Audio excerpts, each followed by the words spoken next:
أعوذ بالله من الشيطان الرجيم. بسم الله الرحمن الرحيم. وإذا سمعوا ما أنزل إلى الرسول ترى أعينهم تفيض من الدمع مما عرفوا من الحق يقولون ربنا آمنا فاكتبنا مع الشاهدين. وما لنا لا نؤمن بالله وما جاءنا من الحق ونطمع أن يدخلنا ربنا مع القوم الصالحين. فأثابهم الله بما قالوا جنات تجري من تحتها الأنهار خالدين فيها وذلك جزاء المحسنين. والذين كفروا وكذبوا بآياتنا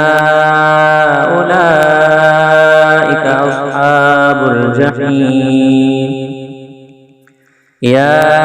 أيها الذين آمنوا لا تحرموا طيبات ما أحل الله لكم ولا تعتدوا إن الله لا يحب المعتدين. وكلوا مما رزقكم الله حلالا طيبا واتقوا الله الذي أنتم به مؤمنون. لا يؤاخذكم الله باللغو في أيمانكم ولكن يؤاخذكم بما عقدتم الأيمان. فكفارته إطعام 10 مساكين من أوسط ما تطعمون أهليكم أو كسوتهم أو تحرير رقبة فمن لم يجد فصيام 3 أيام ذلك كفارة أيمانكم إذا حلفتم واحفظوا أيمانكم كذلك يبين الله لكم آياته لعلكم تشكرون. يا أيها الذين آمنوا إنما الخمر والميسر والأنصاب والأزلام رجس من عمل الشيطان فاجتنبوه لعلكم تفلحون. إنما يريد الشيطان أن يوقع بينكم العداوة والبغضاء في الخمر والميسر ويصدكم عن ذكر الله وعن الصلاة فهل أنتم منتهون. وأطيعوا الله وأطيعوا الرسول واحذروا فإن توليتم فاعلموا أنما على رسولنا البلاغ المبين. ليس على الذين آمنوا وعملوا الصالحات جناح فيما طعموا إذا ما اتقوا وآمنوا وعملوا الصالحات ثم اتقوا وآمنوا ثم اتقوا وأحسنوا والله يحب المحسنين. يا أيها الذين آمنوا ليبلونكم الله بشيء من الصيد تناله أيديكم ورماحكم ليعلم الله من يخافه بالغيب فمن اعتدى بعد ذلك فله عذاب أليم. يا أيها الذين آمنوا لا تقتلوا الصيد وأنتم حرم ومن قتله منكم متعمدا فجزاء مثل ما قتل من النعم يحكم به ذوى عدل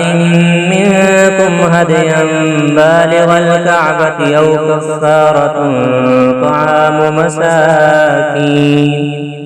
مساكين أو عدل ذلك صياما ليذوق وبال أمره. عفى الله عما سلف ومن عاد فينتقم الله منه والله عزيز ذو انتقام. أحل لكم صيد البحر وطعامه متاعا لكم وللسيارة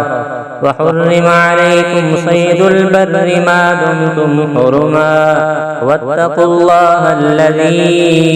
إليه تحشرون. جعل الله الكعبة البيت الحرام قياما للناس والشهر الحرام والهدي والقلائد ذلك لتعلموا أن الله يعلم ما في السماوات وما في الأرض وأن الله بكل شيء عليم. اعلموا أن الله شديد العقاب وأن الله غفور رحيم. ما على الرسول إلا البلاغ والله يعلم ما تبدون وما تكتمون. قل لا يستوي الخبيث والطيب ولو أعجبك كثرة الخبيث فاتقوا الله يا أولي الألباب لعلكم تفلحون. يا أيها الذين آمنوا لا تسألوا عن أشياء إن تبد لكم تسؤكم وإن تسألوا عنها حين ينزل القرآن تبد لكم عفى الله عنها والله غفور حليم. قد سألها قوم من قبلكم ثم أصبحوا بها كافرين. ما جعل الله من بحيرة ولا سائبة ولا وصيلة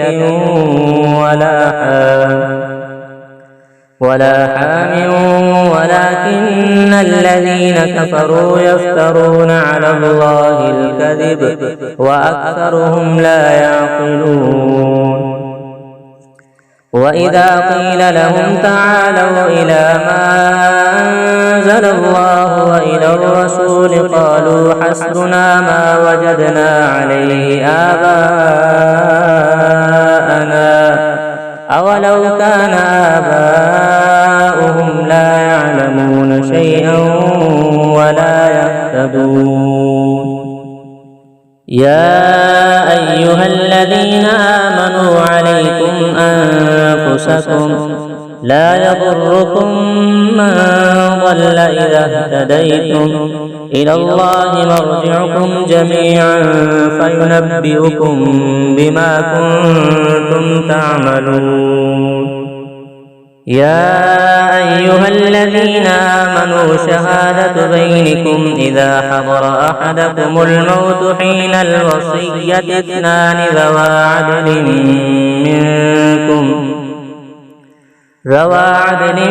منكم أو آخران من غيركم إن أنتم ضربتم في الأرض فأصابتكم مصيبة الموت تحبسونهما من بعد الصلاة فيقسمان بالله إن ارتبتم لا نشتري به ثمنا ولو كان ذا قربى ولا نكتم شهادة الله إنا إذا لمن الآثمين. فإن عثر على أنهما استحقا إثما فآخران يقومان مقامهما من الذين استحق عليهم الأوليان فيقسمان بالله لشهادتنا أحق من شهادتهما وما اعتدينا إنا إذا لمن الظالمين. ذلك أدنى أن يأتوا بالشهادة على وجهها أو يخافوا أن ترد أيمان بعد أيمانهم واتقوا الله واسمعوا والله لا يهدي القوم الفاسقين. يوم يجمع الله الرسل فيقول ماذا أجبتم قالوا لا علم لنا إنك أنت علام الغيوب. إذ قال الله يا عيسى ابن مريم اذكر نعمتي عليك وعلى والدتك إذ أيدتك بروح القدس تكلم الناس في المهد وكهلا وإذ علمتك الكتاب والحكمة والتوراة والإنجيل وإذ تخلق من الطين كهيئة الطير بإذني فتنفخ فيها فتكون طيرا بإذني وتبرئ الأكمه والأبرص بإذني وإذ تخرج الموتى بإذني وإذ كففت بني إسرائيل عنك إذ جئتهم بالبينات فقال الذين كفروا منهم إن هذا إلا سحر مبين. وإذ أوحيت إلى الحواريين أن آمنوا بي وبرسولي قالوا آمنا واشهد بأننا مسلمون. إذ قال الحواريون يا عيسى ابن مريم هل يستطيع ربك أن ينزل علينا مائدة من السماء قال اتقوا الله إن كنتم مؤمنين. قالوا نريد أن نأكل منها وتطمئن قلوبنا ونعلم أن قد صدقتنا ونكون عليها من الشاهدين. قال عيسى ابن مريم اللهم ربنا أنزل علينا مائدة من السماء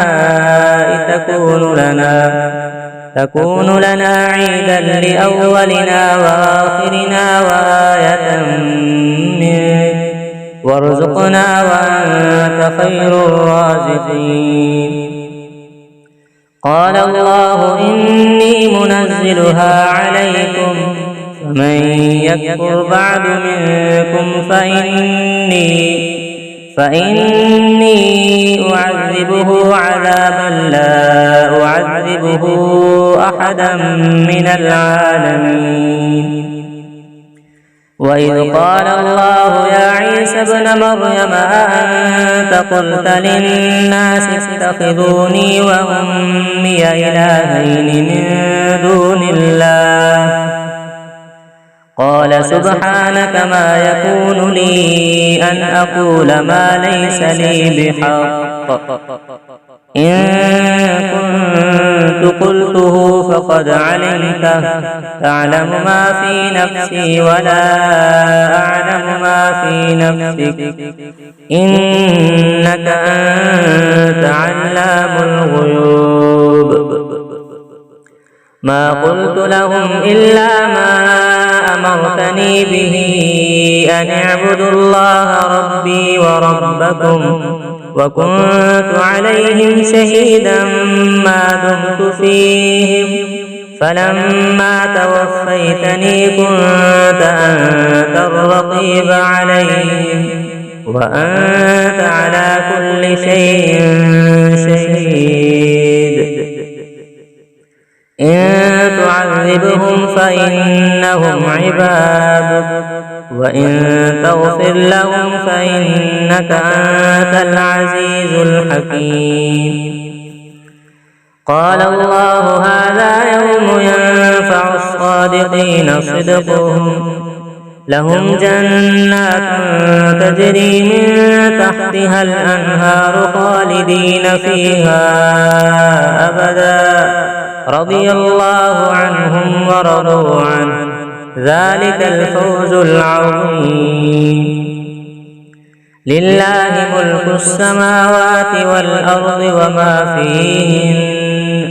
وهو على كل شيء قدير.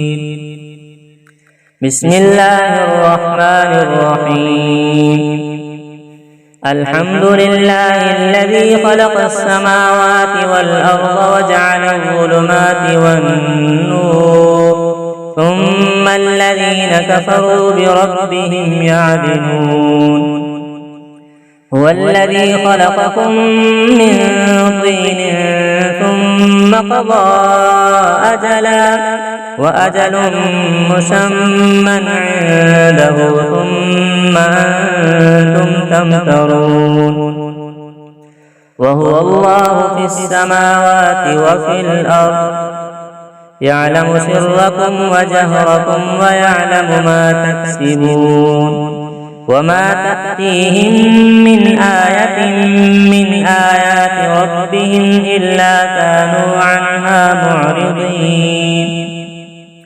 فقد كذبوا بالحق لما جاءهم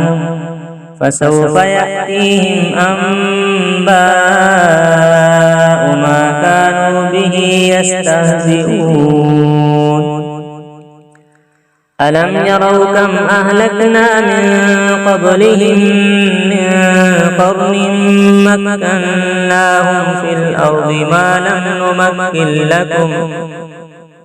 ما لم نمكن لكم وأرسلنا السماء عليهم مدرارا وجعلنا الأنهار تجري من تحتهم فأهلكناهم بذنوبهم وأنشأنا من بعدهم قرنا آخرين. ولو نزلنا عليك كتابا في قرطاس فلمسوه بأيديهم لقال الذين كفروا إن هذا إلا سحر مبين. وقالوا لولا أنزل عليه ملك ولو أنزلنا ملكا لقضي الأمر ثم لا ينظرون. ولو جعلناه ملكا لجعلناه رجلا وللبسنا عليهم ما يلبسون. ولقد استهزئ برسل من قبلك فحاق بالذين سخروا منهم ما كانوا به يستهزئون.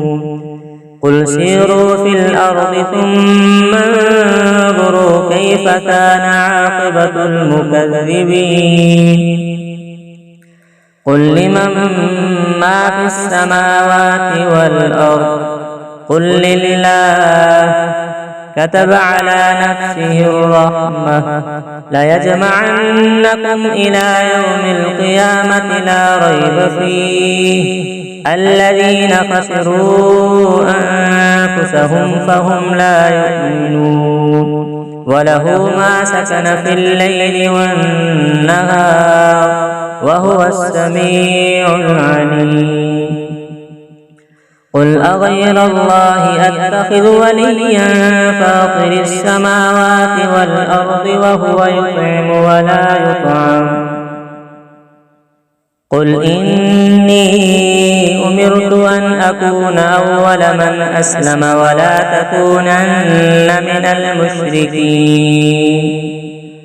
قل إني أخاف إن عصيت ربي عذاب يوم عظيم. من يصرف عنه يومئذ فقد رحمه وذلك الفوز المبين. وإن يمسسك الله بضر فلا كاشف له إلا هو وإن يمسسك بخير فهو على كل شيء قدير وهو القاهر فوق عباده وهو الحكيم الخبير قل أي شيء أكبر شهادة قل الله شهيد بيني وبينكم وأوحي إلي هذا القرآن لأنذركم به ومن بلغ أئنكم لتشهدون أن مع الله آلهة أخرى قل لا أشهد قل إنما هو إله واحد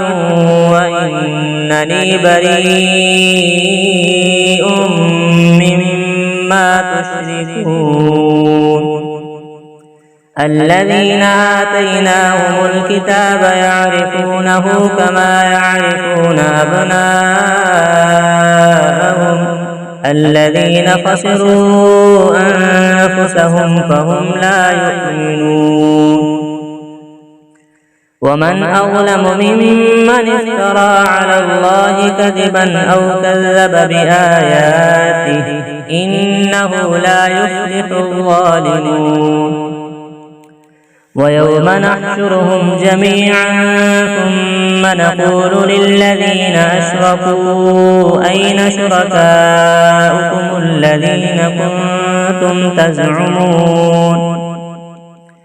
ثم لم تكن فتنتهم إلا أن قالوا والله ربنا ما كنا مشركين انظر كيف كذبوا على أنفسهم وضل عنهم ما كانوا يفترون ومنهم من يستمع إليك وجعلنا على قلوبهم أكنة أن يفقهوه وفي آذانهم وقرا وإن يروا كل آية لا يؤمنوا بها حتى إذا جاءوك يجادلونك يقول الذين كفروا إن هذا إلا أساطير الأولين وهم ينهون عنه وينأون عنه وإن يهلكون إلا أنفسهم وما يشعرون ولو ترى إذ وقفوا على النار فقالوا يا ليتنا نرد ولا نكذب بآيات ربنا ونكون من المؤمنين بل بدا لهم ما كانوا يخفون من قبل ولو ردوا لعادوا لما نهوا عنه وإنهم لكاذبون وقالوا إن هي إلا حياتنا الدنيا وما نحن بمبعوثين ولو ترى إذ وقفوا على ربهم قال أليس هذا بالحق قالوا بلى وربنا قال فذوقوا العذاب بما كنتم تكفرون قد خسر الذين كذبوا بلقاء الله حتى إذا جاءتهم الساعة بغتة قالوا يا حسرتنا على ما فرطنا فيها وهم يحملون أوزارهم على ظهورهم ألا ساء ما يزرون وما الحياة الدنيا إلا لعب وله وللدار الآخرة خير للذين يتقون أفلا تعقلون قد نعلم إنه ليحزنك الذي يقولون فإنهم لا يكذبونك ولكن الظالمين بآيات الله يجحدون ولقد كذبت رسل من قبلك فصبروا على ما كذبوا وأوذوا حتى أتاهم نصرنا ولا مبدل لكلمات الله ولقد جاءك من نبأ المرسلين وإن كان كبر عليك إعراضهم فإن استطعت أن تبتغي نفقا في الأرض أو سلما في السماء فتأتيهم بآية ولو شاء الله لجمعهم على الهدى فلا تكونن من الجاهلين إنما يستجيب الذين يسمعون والموتى يبعثهم الله ثم إليه يرجعون وقالوا لولا نزل عليه آية من ربه قل إن الله قادر على أن ينزل آية ولكن أكثرهم لا يعلمون وما من دابة في الأرض ولا طائر يطير بجناحيه إلا أمثالكم ما فرطنا في الكتاب من شيء ثم إلى ربهم يحشرون والذين كذبوا بآياتنا صم وبكم في الظلمات من يشاء الله يضلله ومن يشاء يجعله على صراط مستقيم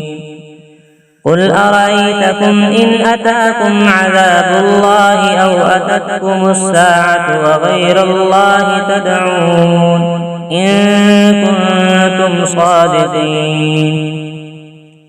بل إياه تدعون فيكشف ما تدعون إليه إن شاء وتنسون ما تشركون ولقد أرسلنا إلى أمم من قبلك فأخذناهم بالبأساء والضراء لعلهم يتضرعون فلولا إذ جاءهم بأسنا تضرعوا ولكن قست قلوبهم وزين لهم الشيطان ما كانوا يعملون فلما نسوا ما ذكروا به فتحنا عليهم أبواب كل شيء حتى إذا فرحوا بما أوتوا أخذناهم بغتة فإذا هم مبلسون فقطع دابر القوم الذين ظلموا والحمد لله رب العالمين قل أرأيتم إن أخذ الله سمعكم وأبصاركم وختم على قلوبكم من إله غير الله يأتيكم به انظر كيف نصرف الآيات ثم هم يصدفون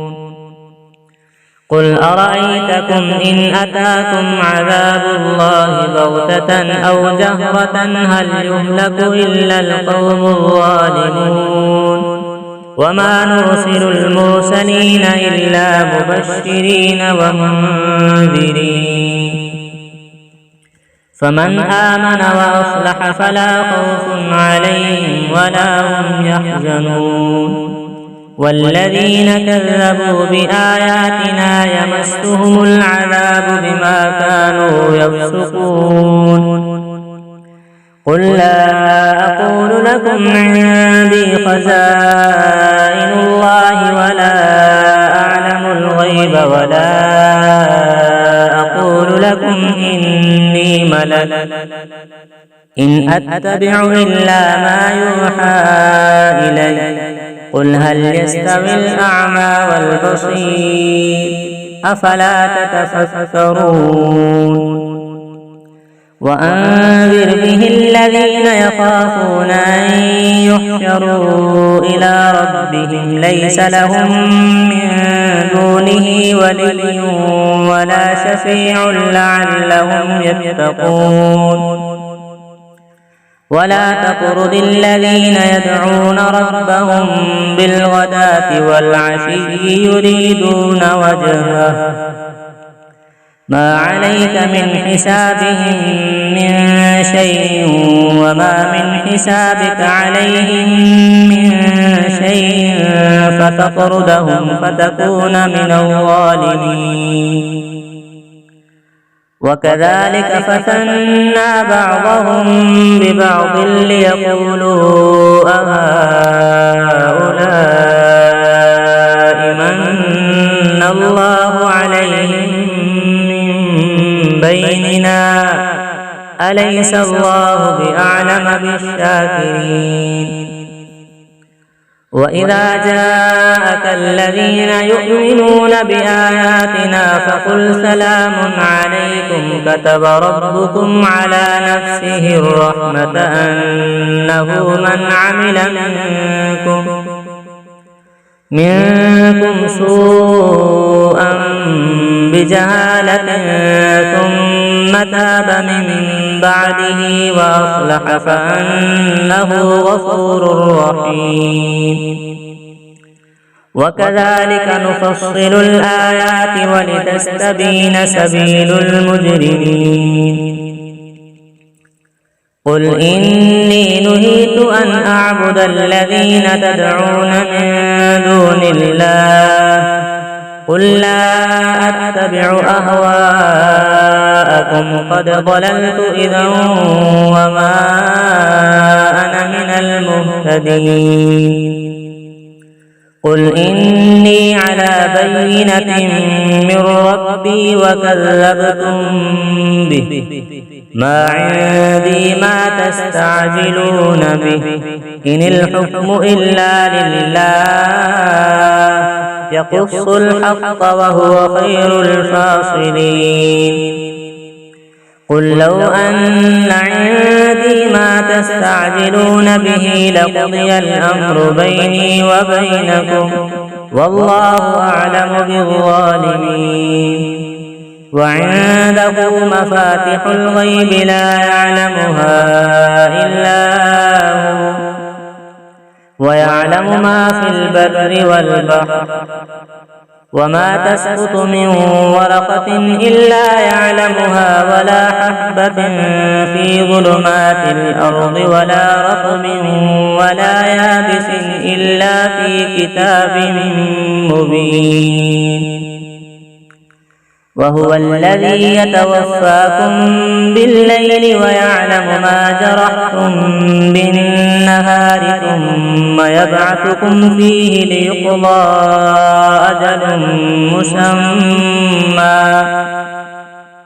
ثم إليه مرجعكم ثم ينبئكم بما كنتم تعملون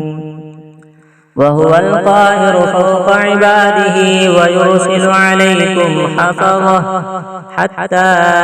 إذا جاء أحدكم الموت توفته رسلنا وهم لا يفرطون ثم ردوا إلى الله مولاهم الحق ألا له الحكم وهو أسرع الحاسبين قل من ينجيكم من ظلمات البر والبحر تدعونه تضرعا وخفية لئن أنجانا من هذه لنكونن من الشاكرين قل الله ينجيكم منها ومن كل كرب ثم أنتم تشركون قل هو القادر على أن يبعث عليكم عذابا من فوقكم أو من تحت أرجلكم أو يلبسكم شيعا ويذيق بعضكم بأس بعض. انظر كيف نصرف الآيات لعلهم يفقهون. وكذب به قومك وهو الحق قل لست عليكم بوكيل. لكل نبأ مستقر وسوف تعلمون. وإذا رأيت الذين يخوضون في آياتنا فأعرض عنهم حتى يخوضوا في حديث غيره. وإما ينسينك الشيطان فلا تقعد بعد الذكرى مع القوم الظالمين. وما على الذين يتقون من حسابهم من شيء ولكن ذكرى لعلهم يتقون. وذر الذين اتخذوا دينهم لعبا ولهوا وغرتهم الحياة الدنيا وذكر به أن تبسل نفس بما كسبت ليس لها من دون الله ولي ولا شفيع. وإن تعدل كل عدل لا يؤخذ منها. أولئك الذين أبسلوا بما كسبوا لهم شراب من حميم وعذاب أليم بما كانوا يكفرون. قل أندعو من دون الله ما لا ينفعنا ولا يضرنا ونرد على أعقابنا بعد إذ هدانا الله كالذي استهوته الشياطين في الأرض حيران له أصحاب يدعونه إلى الهدى ائتنا. قل إن هدى الله هو الهدى وأمرنا لنسلم لرب العالمين وأن أقيموا الصلاة واتقوه وهو الذي إليه تحشرون. وهو الذي خلق السماوات والأرض بالحق ويوم يقول كن فيكون قوله الحق. وله الملك يوم ينفخ في الصور عالم الغيب والشهادة وهو الحكيم الخبير. وإذ قال إبراهيم لأبيه آزر أتتخذ أصناما آلهة إني أراك وقومك في ضلال مبين. وكذلك نري إبراهيم ملكوت السماوات والأرض وليكون من الموقنين. فلما جن عليه الليل رأى كوكبا قال هذا ربي. فلما أفل قال لا أحب الآفلين. فلما رأى القمر بازغا قال هذا ربي. فلما أفل قال لئن لم يهدني ربي لأكونن من القوم الضالين.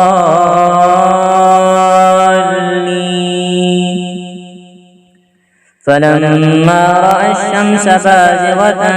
قال هذا ربي هذا أكبر. فلما أفلت قال يا قوم إني بريء مما تشركون. إني وجهت وجهي للذي فطر السماوات والأرض حنيفا وما أنا من المشركين. وحاجه قومه قال أتحاجوني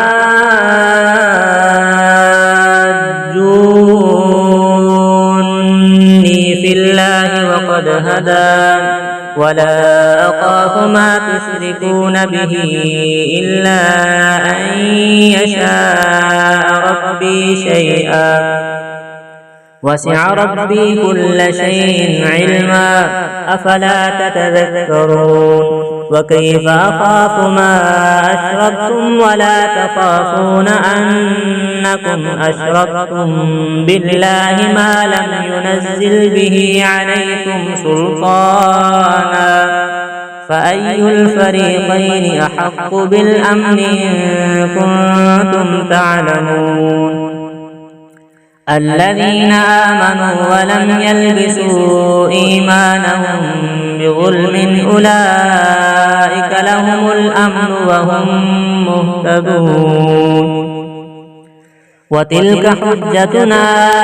آتيناها إبراهيم على قومه نرفع درجات من نشاء إن ربك حكيم عليم ووهبنا له إسحاق ويعقوب كلا هدينا ونوحا هدينا من قبل ومن ذريته داود وسليمان وأيوب ويوسف وموسى وهارون وكذلك نجزي المحسنين وزكريا ويحيى وعيسى وإلياس كل من الصالحين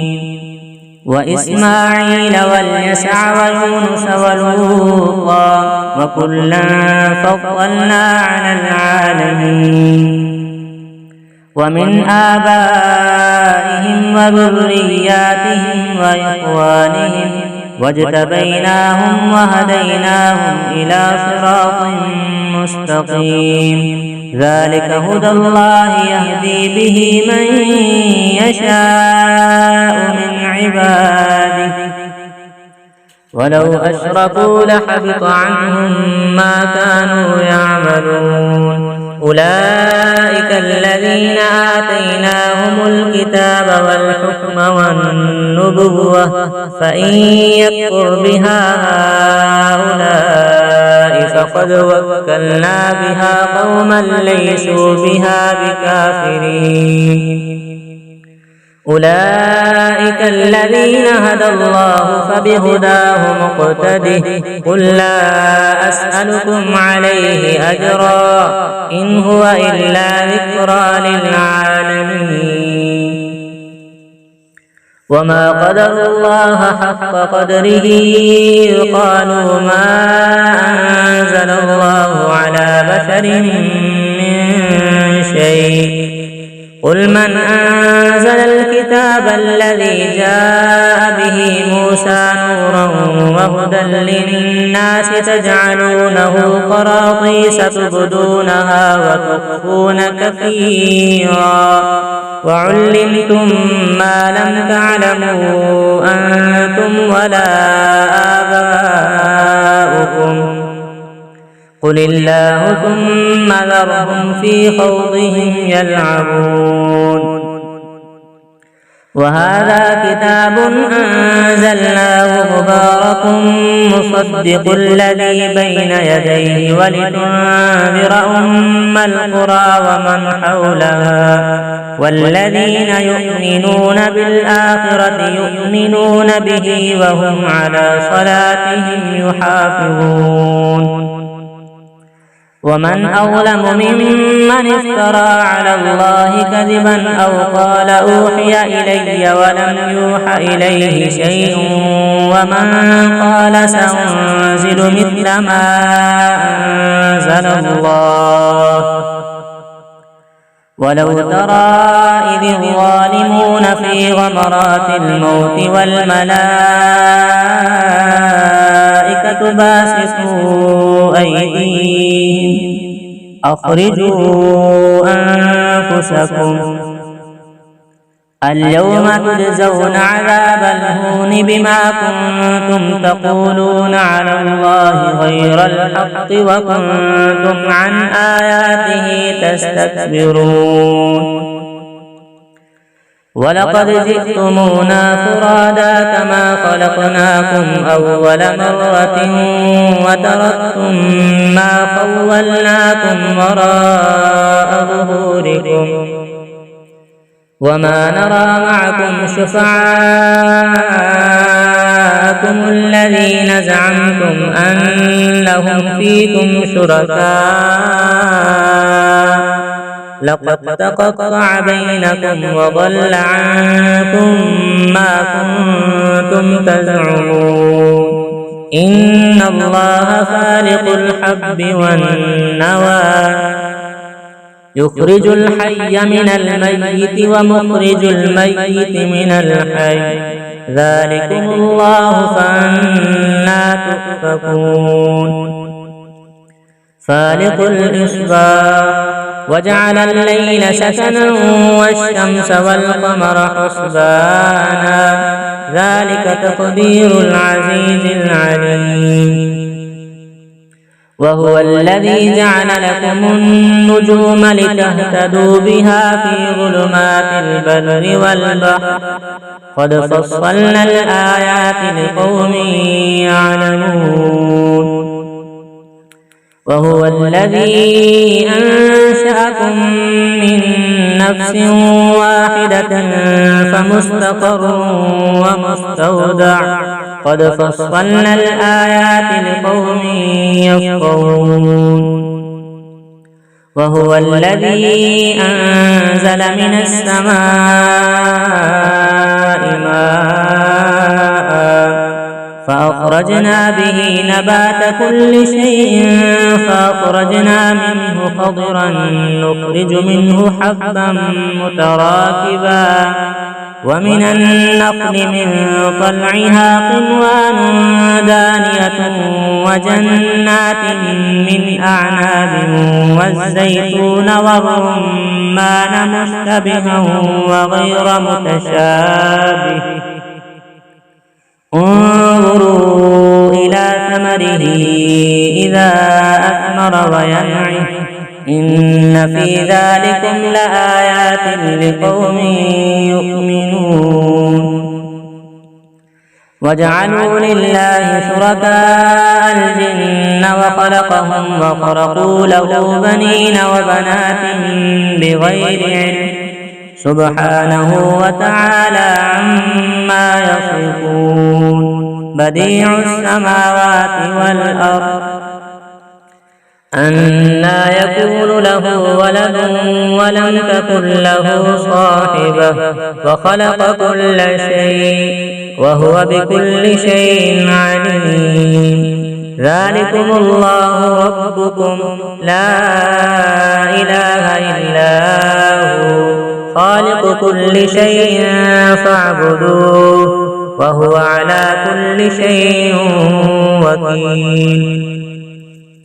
لا تدركه الأبصار وهو يدرك الأبصار وهو اللطيف الخبير قد جاءكم بصائر من ربكم فمن أبصر فلنفسه ومن عمي فعليها وما أنا عليكم بحفيظ وكذلك نصرف الآيات وليقولوا درست ولنبينه لقوم يعلمون اتبع ما أوحي إليك من ربك لا إله إلا هو وأعرض عن المشركين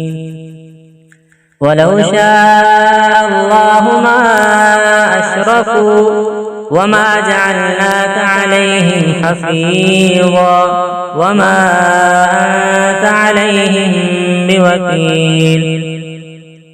ولا تسبوا الذين يدعون من دون الله فيسبوا الله عدوا بغير علم كذلك زينا لكل أمة عملهم ثم إلى ربهم مرجعهم فينبئهم بما كانوا يعملون وأقسموا بالله جهد أيمانهم لئن جاءتهم جاءتهم آية ليؤمنن بها قل إنما الآيات عند الله وما يشعركم أنها إذا جاءت لا يؤمنون ونقلب أفئدتهم وأبصارهم كما لم يؤمنوا به أول مرة ونذرهم في طغيانهم يعمهون